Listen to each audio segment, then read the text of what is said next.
بسم اللہ الرحمن الرحیم۔ آئیے دنیا کی حقیقت کیا ہے اس کے بارے میں جانتے ہیں۔ واضح اور ہے کہ قرآن کریم اور سنت نبویہ میں وضاحت کے ساتھ دنیا کی حقیقت کو بیان کیا گیا ہے۔ علماء امت نے اس پر مستقل کتابیں لکھی ہیں۔ مختصر چند احادیث نبویہ کا مفہوم ذکر کیا جاتا ہے۔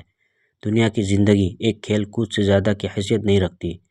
مسند ابی داؤد الطیالسی میں روایت ہے کہ حضور صلی اللہ علیہ وسلم نے فرمایا، دنیا سے میرا بھلا کیا ناتا، میری اور دنیا کی مثال تو بس ایسی ہے جیسے کوئی مسافر کسی درخت کی چھاؤں میں گرمیوں کی کوئی دوپہر گزارنے بیٹھ جائے۔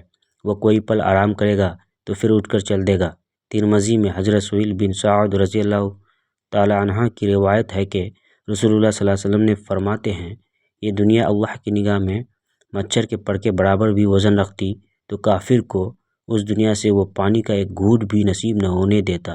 سنن ابن ماجہ میں حضرت سہیل بن سعد رضی اللہ تعالی عنہ کی روایت ہے کہ رسول صلی اللہ علیہ وسلم نے فرمایا، دنیا آخرت کے مقابلے میں بس اتنی ہے جتنا کوئی شخص بھرے سمندر میں انگلی ڈال کر دیکھے کہ اس کی انگلی نے سمندر میں کیا کمی کی، تب آپ نے اپنی انگشت شہادت کی جانب اشارہ کیا۔